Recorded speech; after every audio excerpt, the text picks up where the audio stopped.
I left my family. I left my kids. I left my nightclubs, my parking company, $35 million to fight the fight.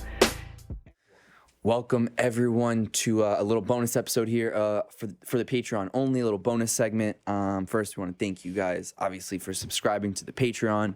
We're trying to bring you guys more content just for the Patreon. So if you have any ideas or questions of little segments we can do, message us or drop them on the comments below so we can talk about some of those subjects. But today we're going to talk about counterfeit money. I know that was big in the mob.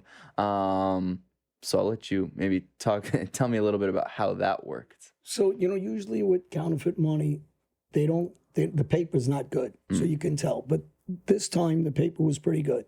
So you go back in the 80s, there was a family in Howard Beach. Actually, they said the father cooperated before I was around. I don't know the story behind it, but he had two sons, John and Carlo DeMario, a sister, Dawn. Nice. I liked them. I guess in those days, especially, they must have gave him a hard time because of the father situation. And I really am not sure about what the father did or didn't do or cooperate. I really didn't care. But the two brothers were nice guys. And the sister ended up marrying a guy that worked with me at the time, Peter Sicaro, who ends up testifying against me later on when I was cooperating. But she ended up divorcing us, so it didn't affect her life. I mean, the beginning part that she made a bad choice by having a baby with him. But Carlo and John had a relationship in the neighborhood with different guys, and I met them. And Carlo, the one brother, had his hands on counterfeit money. So Gotti, the son, introduced me. We spoke, and we did business with him. Gotti said, let's pick up some money, and we picked up... I believe at that time about $250,000 in counterfeit money. I think it was around there, maybe $500,000 if I'm wrong, but nothing more than that. I'm going to say substantial, because it really wasn't substantial the way we were making money. So even if it was $500,000, and I took the money, it was $100 bills that were counterfeit. So they're a little harder to move. Do they look good? Do they look exactly the same? same? They look pretty good, actually. The paper's a little off, but the bills itself look good. Like if you put them next to each other, do you see a legitimate difference? A real and a fake? No, you had to kind of look at it. I mean, they were good enough to get past like that. And so I had, I don't know how many guys working for me in my organization, right? You got about maybe 150. Mm-hmm. You got your close guys. So you got about 25 of your close guys who have guys, and you have a couple hundred guys actually. Mm-hmm. So if you go down the line, it's probably 300 guys total between everybody. But you're going to give it to your top guys. So I give it to my top guys, and I said, see what you can do with it. But, like anything else, you tell them don't put it in the neighborhood. You want them to go outside of the neighborhood. So, because Secret Service is who runs the counterfeit division. Mm. And it's actually a very serious crime for people don't know it, because you're screwing with the currency of the United States of America, which... Secret Service gets involved, and they come around. And how I know this, because I end up in prison, and they come to see me because my ex-wife deposits 100 counterfeit bills in the bank that another guy gives to her when he owed money. And I don't know if he did it intentionally or not. Doesn't matter. She deposited. But I had a parking company. So I said she must have got it through money from the parking company, and that was that. But let me go back to the story. So Gotti says to me, the son, he says, actually, I got to be honest, he was involved in a lot of crimes with me. So when you talk about the scheme of things of gangsters out in the street these days, he did a lot more than most. So I got to be honest about that. We might have our differences. But he came up with the scheme. It was his scheme, and I got the money from Carlo. I don't remember if it was directly from me or he gave it to John. John gave it to me. But I take the counterfeit money and I give it to some of my guys. And, logically I said to him, okay, here's the rules. Do not bring this around the neighborhood, or John's father, Gotti Sr., will chop our fucking heads off, especially if you bring that kind of heat. So I told him, take it outside the neighborhood. Do not bring it to a casino. Because if you have a bird brain, that's the worst thing you can do. But the best way to bring it, I told him, to start going to concerts and go to vendors and go to ball games where they're very busy. So, when you give them $100 give bill 100, or you something, get 80s. so you try not to spend more than $10 because then it's going to kill the thing, the cost of the money. I think at that time we paid, 15 or 17 or say 20% for the money. We didn't pay a lot. So when you say that means like say you got 100,000 in counterfeit money, you were paying how much? So say 100,000, we pay about 15,000. Yeah. I don't think we even paid that much. I think we were paying around 12 for the 100. So you're gonna have to spend. And you have to kind of clean it. So I did it like I handled the drug business. I gave each guy that was around, say 10,000 in counterfeit money. And I tell them they could keep a certain percent, give me the difference, and we ended up with like a 60% profit. But it was too slow for us because, they got to go to the stores, they got to go here, they got to go there, and I go, we got to figure a better way. So I went to one of my guys, and I said to him, you got an outside drug dealer that you use that you can get me in touch with. So I'm not going to use my own guys, my own connections. So he says, yeah, I got these Colombian guys, and he says I could fix you up with them. In the 80s, it wasn't the brightest idea, but, we weren't that bright either. So he fixes me up with them, and I go to South Ozone Park towards Jamaica, and they have a house there. And he says to me, I'll give you this guy, Vinny Fursey, to come with you. He's a big kid. He's one of John's guys. He grew up with him. He's a car thief. He's intimidating looking. And Junior waits down the block in another car, right? I don't remember if he had a scanner, but he's down the block. And I set this drug deal up for about 100. It was more than that. I gave him 100,000 in counterfeit money, but I mixed it in because I didn't trust the money because it wasn't that good, but it was good enough. And they're Colombian, so I said, all right, they might not know the currency. So I mix it in with, say, another 50 or 60,000. I think we bought about 4 or 5 keys, whatever way it worked. And back then the keys were about 40,000 a key, so it was probably around that 150. So I mix in a real 50,000 with the fake 100,000. And so we get to the drug house, and me and Vinny walk in. I'm loaded up with 2 or 3 pistols. Vinny's got a pistol. And as the deal's going down, they got about 4 guys in the house. Vinny starts getting uncomfortable. He's walking back and forth. They're counting the money. They took the money in another room. And in the middle of this drug deal, Vinny decides on leaving the house, excuse me. And I'm thinking in my head, all right, I'm going to kill him if they don't kill me. I'm going to kill the guy that's in there with me because he just left me in a bad situation. So now it's bad enough it's uncomfortable because I know I gave him 100,000 of fake money. They had to be saying to themselves, why'd this guy just walk out of our house? They don't know us like that. Do they think he's a cop? Do they think he's going to set them up? Do they think the money's fake? And as they're counting the money, they're in the back room. I'm not there with them. I'm in the front room. And there's 2 guys in the front room and there's 2 in the back. So I don't know if they're checking the bills. I don't know if they got a machine and they're counting the money. And I don't know if, I had counting machines. But I never really checked. I never had no need to see if a counting machine counts that counterfeit money. It might not. And if they did, then I'm fucked. They got me. So I do the deal, and, they're counting the money, and they go in the back room, and I don't know if they double count, they come back, and they bring me the keys. Everything's cool. But when I walk out of the house, I'm walking past Junior's car. He's in there. I figured somebody was with him. And I'm going in my car. And as I'm walking by, I said, I'm going to kill this kid. And he goes, who? He didn't know what was going on. He's, who? And I go to my car, and we take off.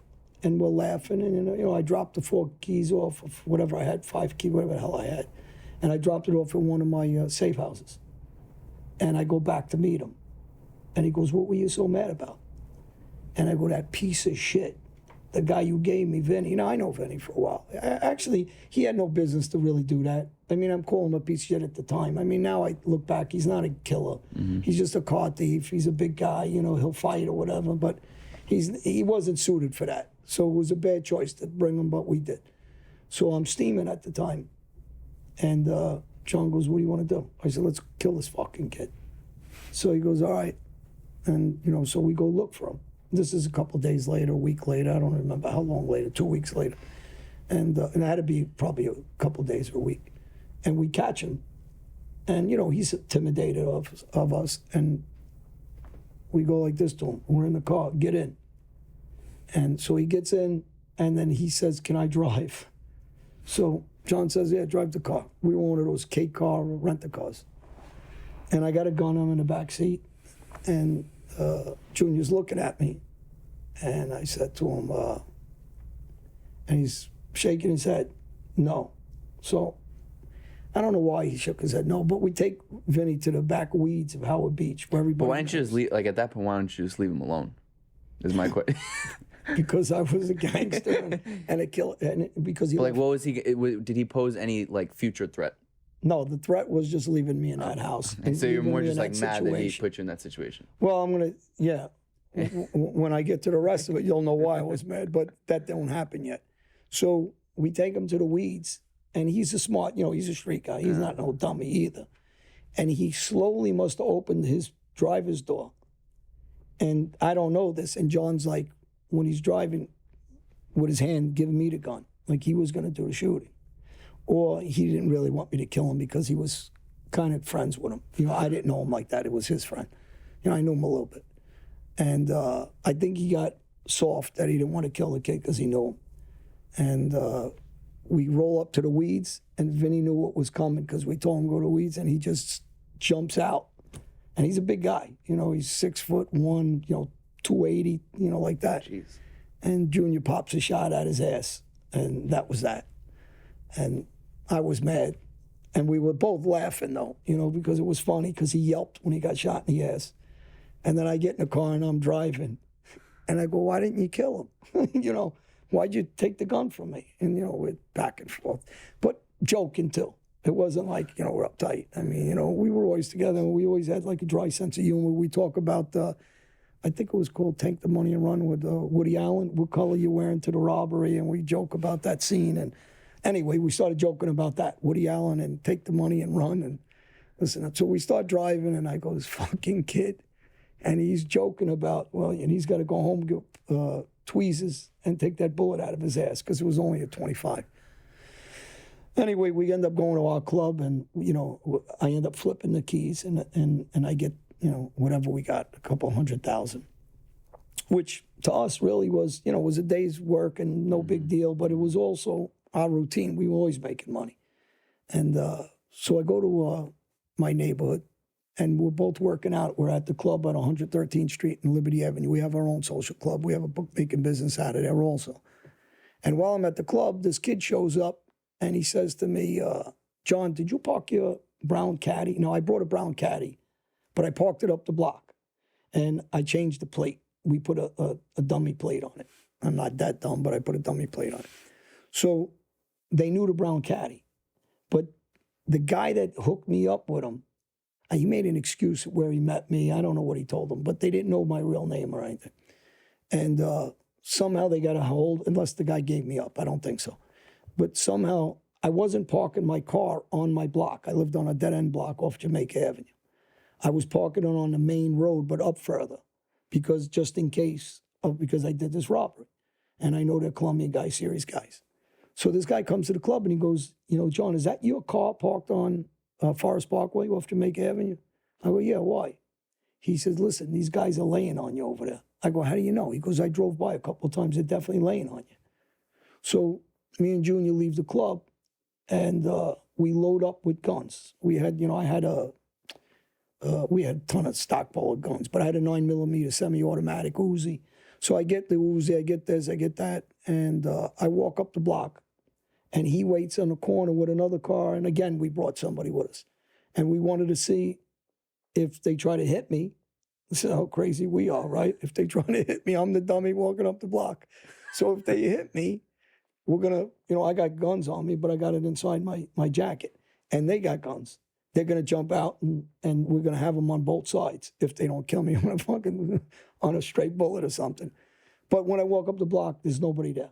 And I come back down the block, there's nobody there. So we jump back in the car and we go, there's nobody there. A couple of days later, there's a bar called the Old Brother Inn. It's one of my main drug spots. And my brother's there. And he's out front. And these guys pull up.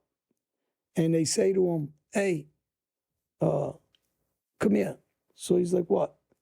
And at this time now they know my first name. And they says, are you John? He goes, I ain't John. He goes, well, we're looking for John. And he goes, I don't know any John. So they go, you sure you're not John? And he says, of course I'm not John. I wouldn't come over to your car if I was John. Obviously, you got a problem with him. And they go, okay. And he leaves. Now, 2 days later, I'm going home and I'm walking up the block. And I'm not leaving my car there anymore. I moved my car after all this. I'm driving another car, but I'm leaving that car up the block. And I'm walking up the block and I live it on dead. As soon as I hit the corner, they open up fire, a machine gun, and they hit, and I'm running. And there's a corner house, and I know the people that live there. So I know I know the neighborhood because we're always running and playing what we used to call Ringalerio, if people know what that is. It's a game where you get two groups of kids and you play like, you put them in jail and it's a tag game or whatever the hell it is. But we know all the backyards. So I hop over her front rail and then I get to the back, everything's shot up. All my neighbors are coming out and I'm huffing through 2 or 3 backyards and I come back around the back part of my house now and I come in through the back door.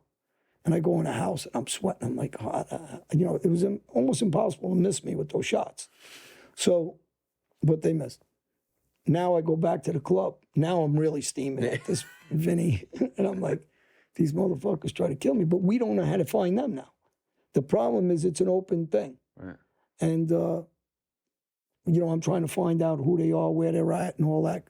But they never try to hit me again. So I don't know if they thought they hit me or because of, a lot of police came obviously to the corner, that was it. And they never tried it again.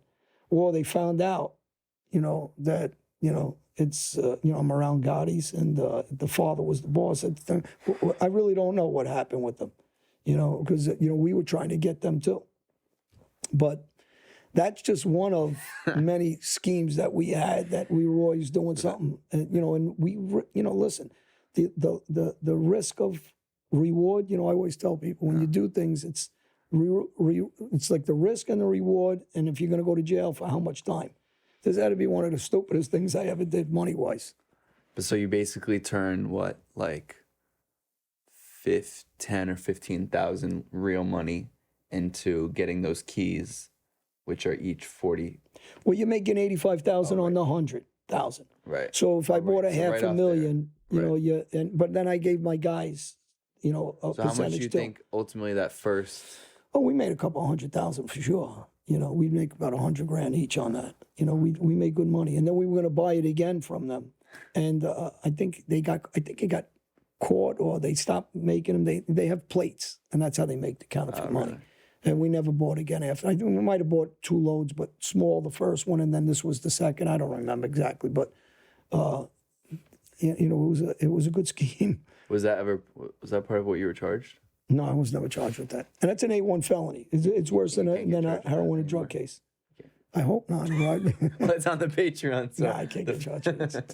It's a statute of limitation. Beautiful. Well, I hope you guys enjoyed that story. I know See you I guys. did. I got Thank more you guys for you. for subscribing to the Patreon. We appreciate you. And again, if you have any questions for the next Q&A, of course, drop them. Any other subject matters that you want John to go into, we're here to keep you guys entertained on the Patreon. So thank you guys once again. Thanks for the loyalty, guys. And my new book's out. Mafia International, John Alite. You can pre-order that on johnalite.com. Those signed bats. You guys all get discounts for those signed bats if you want one. So If you guys need me to hit anybody, I won't use the wooden one anymore. I'll hit them with a wiffle ball bat for you. Yeah, exactly. There you go. All right, guys. Thank you.